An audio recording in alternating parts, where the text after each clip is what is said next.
Olá pessoal, eu me chamo Rodrigo Mendes, saúdo a todos com a graça e a paz do Senhor Jesus Cristo. Sejam bem-vindos ao nosso canal Reflexão Cristã, canal esse que tem por objetivo fazer a apologética e exegese da nossa maravilhosa fé, claro que sempre baseado nas Escrituras Sagradas, né?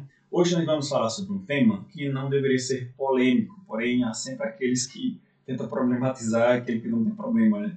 Que é a polêmica criada sobre a mudança do ponto número 1 da congregação cristã no Brasil.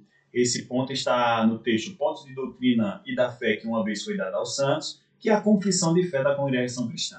Entre outros documentos oficiais que contêm esses pontos, que na verdade são 12 pontos, também é colocado na capa do inário, para ficar acessível a toda a comunidade cristã, né? Então, lá na capa do inário da congregação cristã, há esses 12 pontos de doutrina, né? E esse inário já está na quinta edição. Da quarta edição para a quinta, houve uma alteração nesse ponto número 1. E daí criou-se toda uma polêmica em cima disso aí, né? Então, gostaria de abordar com vocês, vamos tentar entender qual é essa polêmica. Olha só, no Inário 4 estava escrito assim: nós cremos na inteira Bíblia e aceitamos-la como infalível palavra de Deus, inspirada pelo Espírito Santo. A palavra de Deus é a única e perfeita guia da nossa fé e conduta, e a ela nada se pode acrescentar ou dela diminuir. É também o poder de Deus para a salvação de todo aquele que nele crê. 2 Pedro, capítulo 1, versículo 21, 2 Timóteo, capítulo 3, versículo 16 e 17, e Romanos, capítulo 1, versículo 16. Isso no Inário 4. No Inário 5 está escrito assim: nós cremos na inteira Bíblia Sagrada e aceitamos-la como contendo a infalível palavra de Deus, inspirada pelo Espírito Santo. A palavra de Deus é a única e perfeita guia da nossa fé e conduta, a ela nada se pode acrescentar ou dela diminuir. É também o poder de Deus para a salvação de todo aquele que nele crê. Temos aí as mesmas referências, né? Então, se você notar bem, o texto é praticamente o mesmo. Porém, houve uma pequena alteraçãozinha, que foi nesta palavra aqui, contendo. No texto anterior, estava dizendo que nós cremos na Bíblia, na inteira Bíblia, e aceitamos-la como infalível palavra de Deus.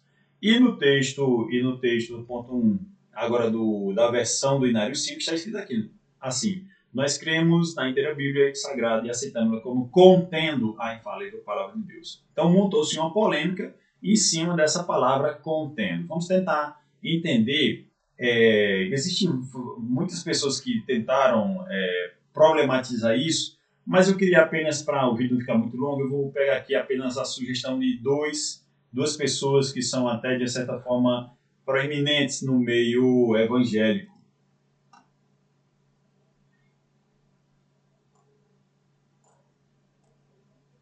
Deixa eu montar aqui, vamos lá.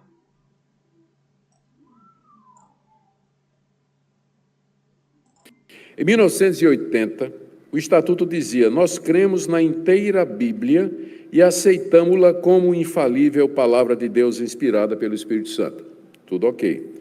Em 1995, e depois ratificado em 2004, isso foi alterado e passou a dizer: nós cremos na inteira Bíblia Sagrada e aceitamos-lo como contendo a infalível palavra de Deus inspirada pelo Espírito Santo.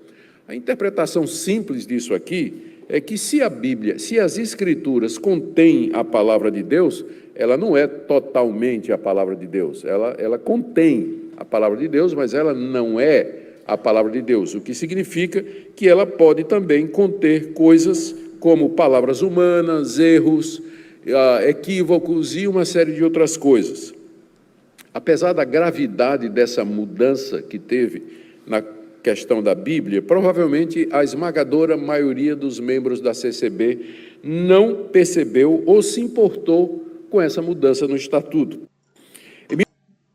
Então, o vídeo está meio que escurecido aí, porque nossa intenção, nosso interesse aqui não é abordar a pessoa em si, mas a ideia que está sendo propagada. Você está vendo aí que essa pessoa está num púlpito, né, diante de uma igreja, passando isso de uma forma bem pública mesmo, né? Então, você vê aí que ele fala que a palavra contém traz ou passa essa ideia de que nem tudo é legítimo, né? Então nem tudo que está lá é considerado como palavra de Deus, não é totalmente palavra de Deus, né? Vamos ver essa segunda pessoa aqui.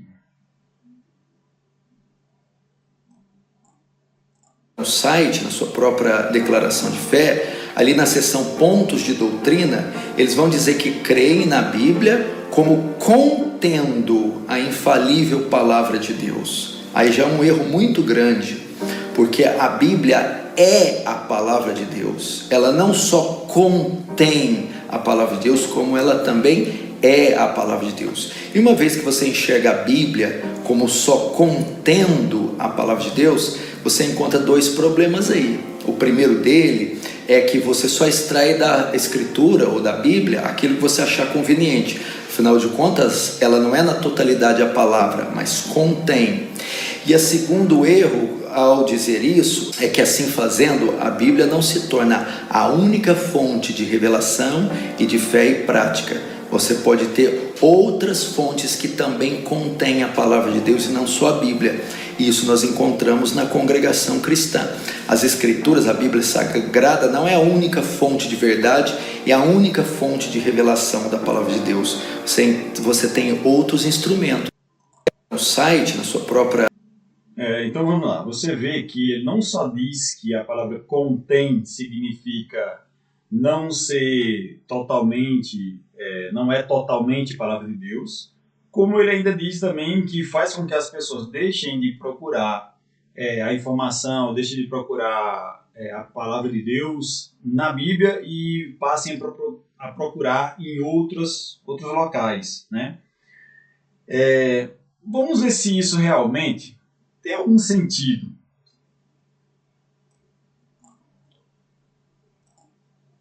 Olha só, então temos aqui o ponto de doutrina, né? Selecionei aqui o contendo, o problema que eles criaram. E segundo eles, a palavra contendo remete a algo que não é totalmente legítimo. Será que isso realmente tem um fundamento? Vamos lá. Eu peguei aqui no dicionário online, o significado da palavra contém. Olha o que está escrito aqui. Ó. Contém, ação do verbo de conter, ato de reter, de carregar ou de guardar em si. Então, se você procurar, pode você procurar em casa também, no dicionário que você tiver, esse significado da palavra contém. Eu pergunto a vocês, onde está aqui o significado da palavra contém relacionado a algo que não é totalmente legítimo? Então, onde está essa ideia de algo que não é totalmente legítimo, ou inspirado, ou não é totalmente alguma coisa, no significado da palavra contém? Onde que se tira essa ideia? E eu não consigo ver aqui.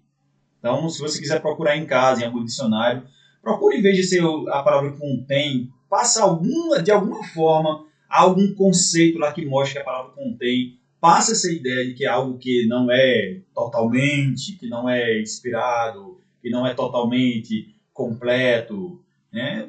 Eu não consigo ver aqui. Daí, vamos agora para os sinônimos da palavra contém. Olha os sinônimos que tem a palavra contém. Inclui, abrange, abarca, compreende, encerra, engloba, envolve, abraça, né?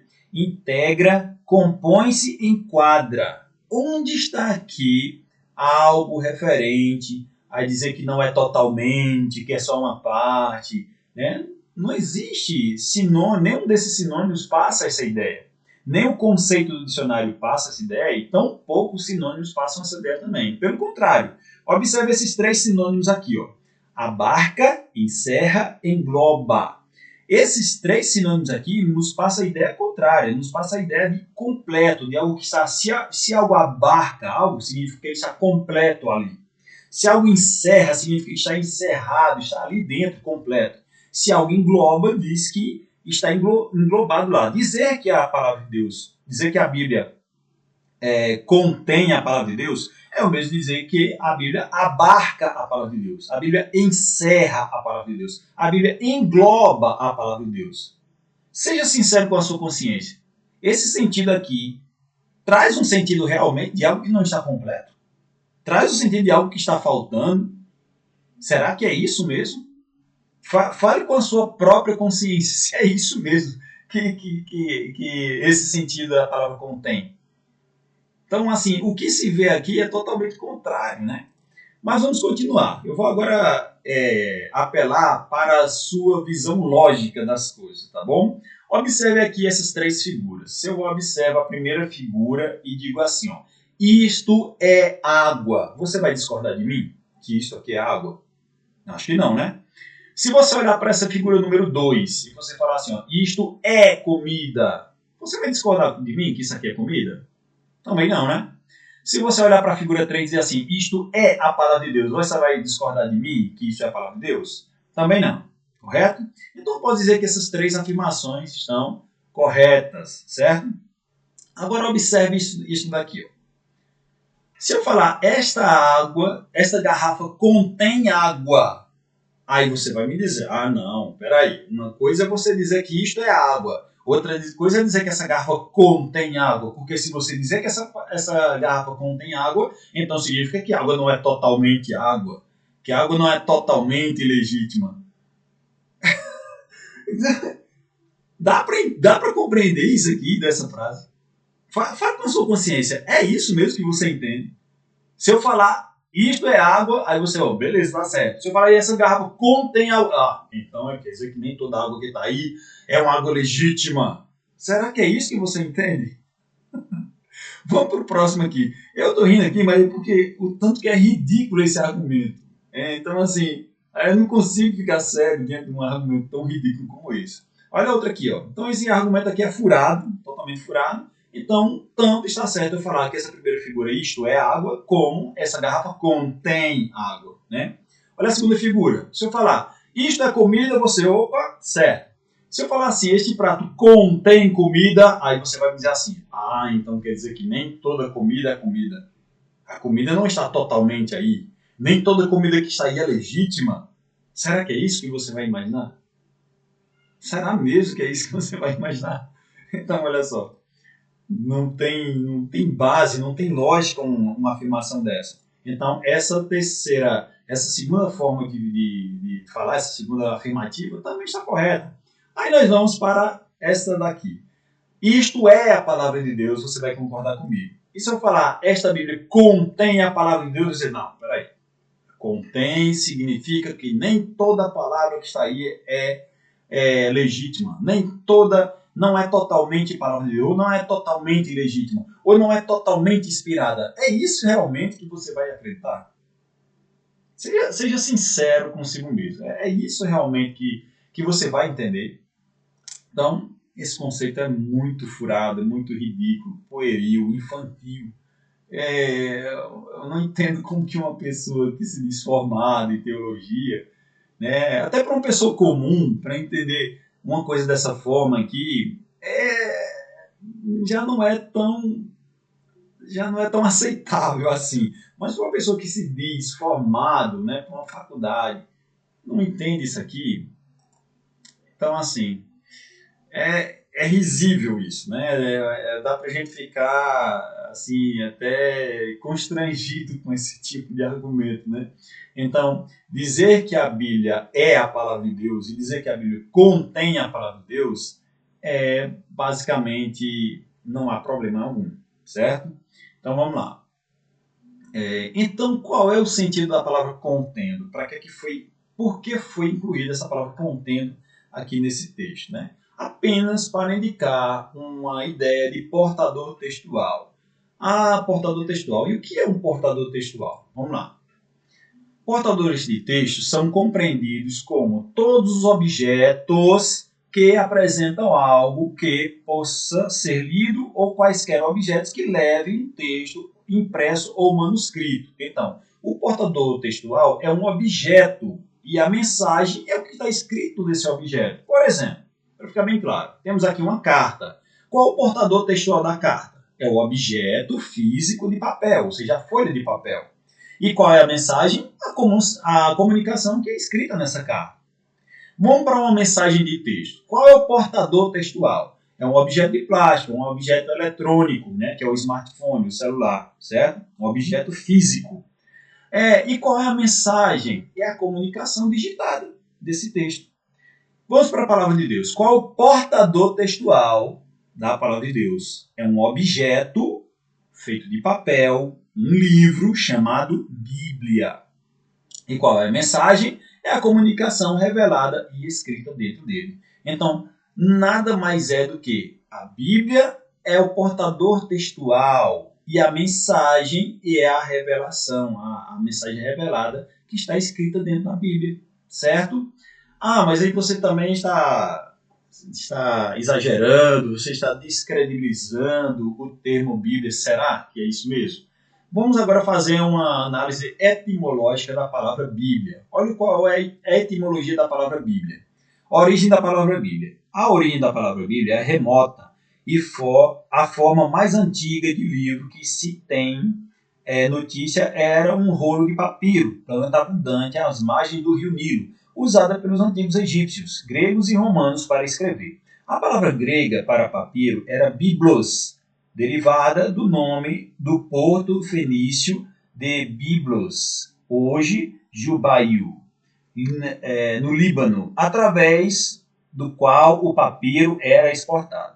O plural, preste atenção agora, o plural de Biblos, em grego, era a Bíblia, que significa literalmente os livros. Então, traduzindo, em linguagem popular, Biblos significa o livro, um livro no singular, e Bíblia significa livros no plural.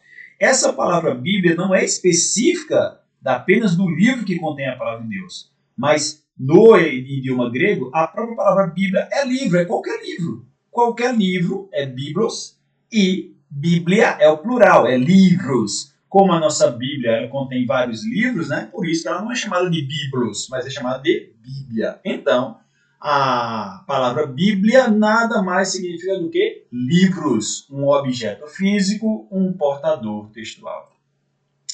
Então, nós temos aqui, Biblos significa livro, no singular, e Bíblia significa livros, no plural. Temos aqui a Bíblia é o portador textual, tá? E a mensagem é a comunicação revelada e escrita. Então, nós temos aqui uma Bíblia física que contém nela a mensagem do Evangelho. Ok? Então, continuando aqui nossa análise. Então, por que houve essa alteração do ponto de doutrina? Quer dizer que o antigo estava errado? Pode vir esse questionamento, Então, foi mudado porque o antigo estava errado. Será que era porque estava errado? Vamos analisar direitinho. Temos aqui, quando ele fala que nós cremos na inteira Bíblia e aceitamos como infalível palavra de Deus, ele está relacionando um objeto físico à palavra de Deus, que ela é poderosa. A palavra de Deus, ela não é um objeto, Até o Senhor nos proíbe de fazer idolatria a objetos. Então, a Bíblia é um livro físico e a palavra de Deus é uma ideia abstrata, uma ideia que tem poder, uma ideia que muda a vida do ser humano, mas não é algo tocável, certo? Até na palavra de Deus mesmo diz que a palavra de Deus é como uma espada de dois gumes. Será que você pegar o livro de papel Bíblia, você vai conseguir cortar alguma coisa?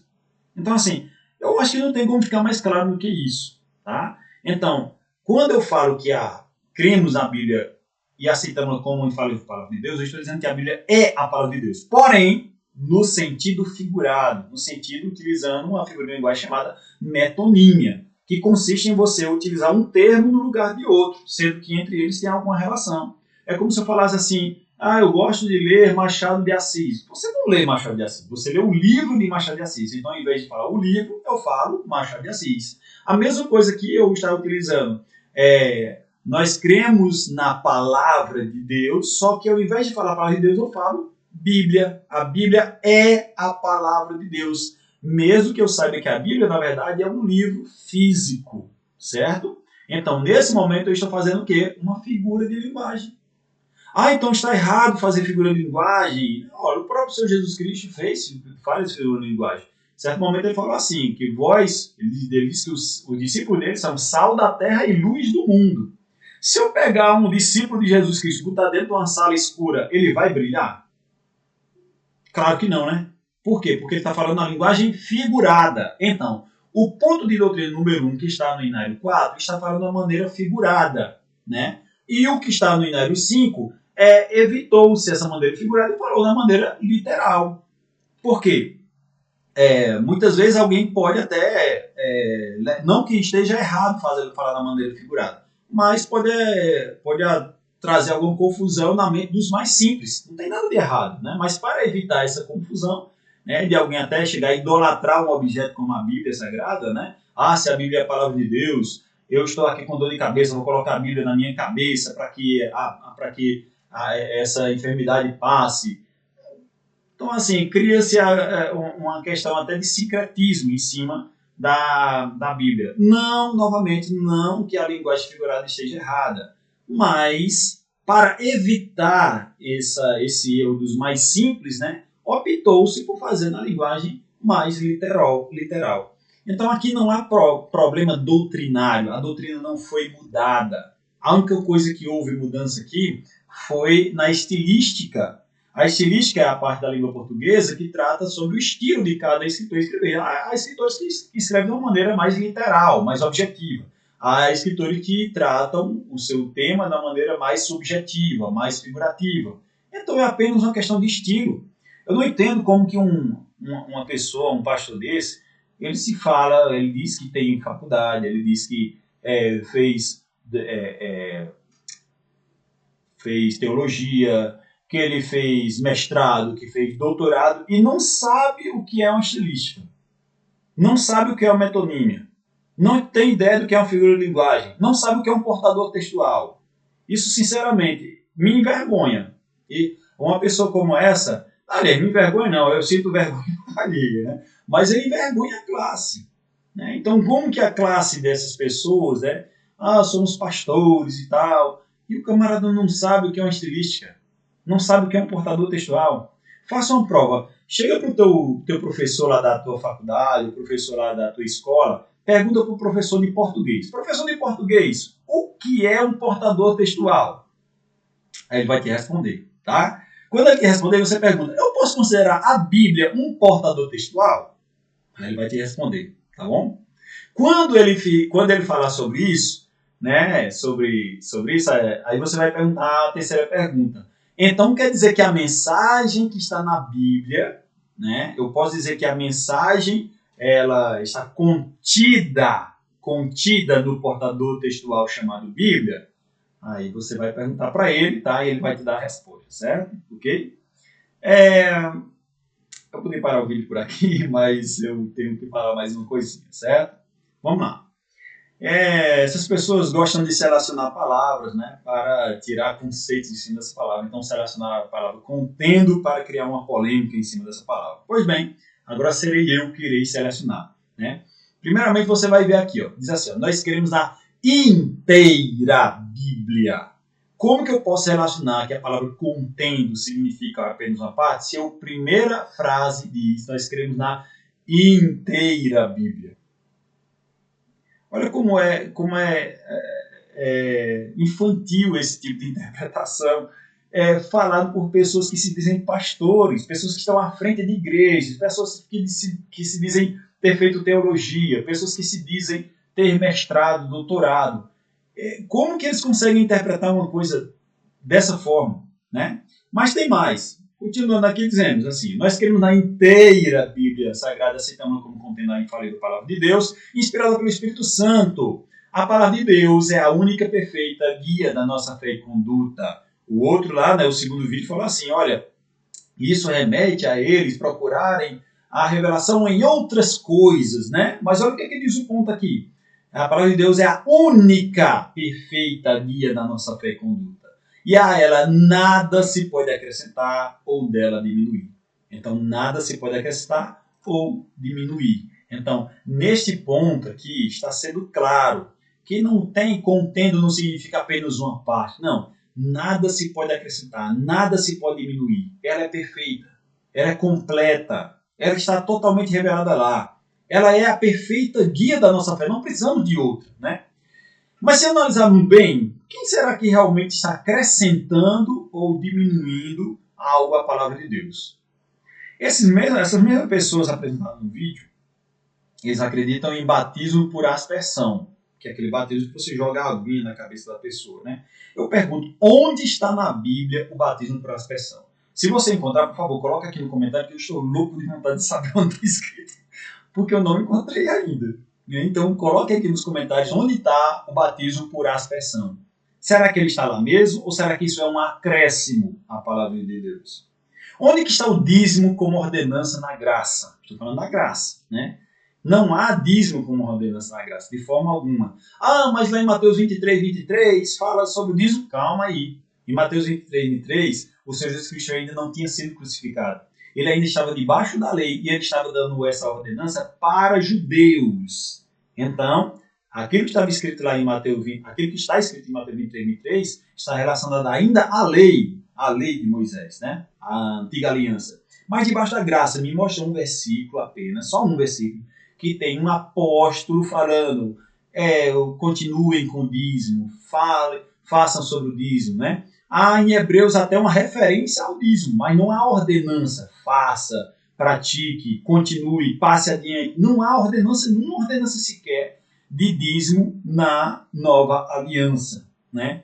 Então, se eles creem nisso, será que isso não é um acréscimo, né?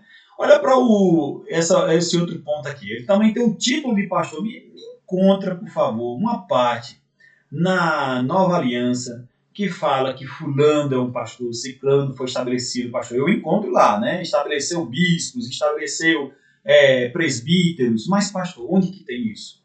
Ah, mas vai falar lá que foi em Efésios, né? Vai falar sobre que deu uns para pastores. Sim, claro que fala sobre isso lá. Só que fala de uma maneira generalizada, de uma maneira figurativa. Até porque, se você pegar outras versões, lá vai estar dizendo assim, deu alguns para guias instrutores. Então, a palavra guia, a palavra pastor, apenas foi colocada lá como um sentido genérico, né? Mas você não vê nenhum discípulo chamando, você pode até ver algum discípulo assim, olha, fulano que era meu cooperador, ciclano que